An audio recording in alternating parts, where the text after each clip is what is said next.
Equal doesn't mean equal just yet. Not on this Women's Equality Day.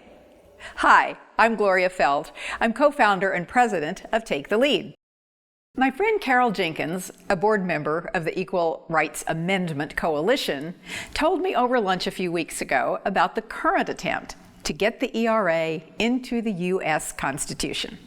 Oh my goodness, I said, this is where I came in.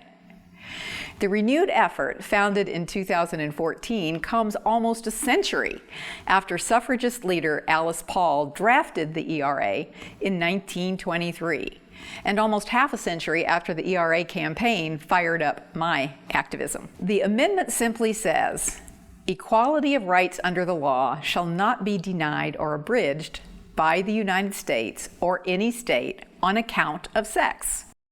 Paul was one of the few suffragist leaders who recognized that getting the right to vote in 1920, the ratification of which is the reason we celebrate Women's Equality Day each August 26th, was not the end of the fight, but merely one necessary, albeit major, victory on the path to full legal and social equality for women.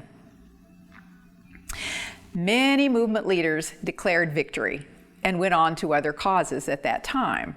But Paul realized that in a democracy, no victory is secure without a vibrant movement to keep fighting forward. In the 1970s, I was a young mom teaching kindergarten at Head Start in Odessa, Texas. I met Texas State Representative Sissy Farenthold there in a cavernous hall filled with supporters of her campaign for governor. I learned that the Equal Rights Amendment would be on the Texas ballot in 1972.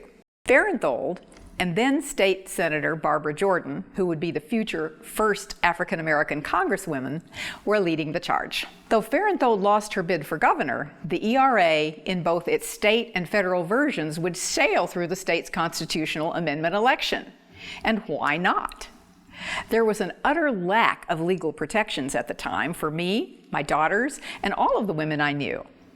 Since women were giving birth to everyone, doing most of the educating of the next generation, and beginning to show up in many, if not most, professions, and yet, as happened to me, couldn't get credit or a credit card without a male cosigner, and wouldn't be considered even for certain jobs, let alone get equal pay, it made perfect sense.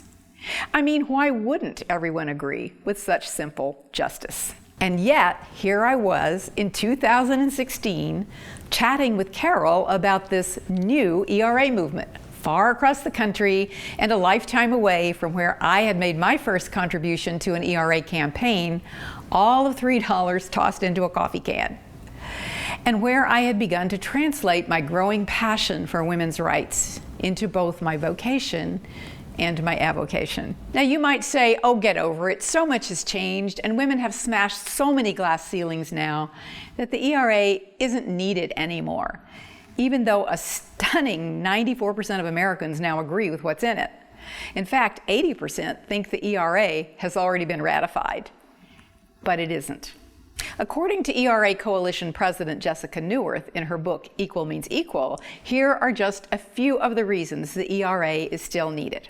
It would lay the groundwork for stronger, more comprehensive laws and judicial tools to combat gender violence and sex discrimination. It would create a new basis to challenge unequal pay for equal work. It would strengthen protections against pregnancy discrimination. So here's the reality. We can continue to go through the motions of celebrating Women's Equality Day while tisk-tisking the remaining injustices for another 93 years. Or we can pursue what's necessary for women to achieve full equality under the law.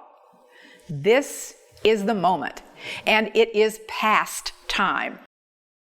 I'm proud to say I've joined the Advisory Council of the ERA Coalition to work alongside Neuwirth, Jenkins, Gloria Steinem, Congresswoman Carolyn Maloney, and many other notables to take the ERA's simple justice for women across the finish line. This is where I came into the women's movement, and this is where I intend to go out, knowing that my life's mission to advance women to full equality is safe, because the women of America will have the Equal Rights Amendment. Won't you join me Let's make future Women's Equality Days truly something to celebrate.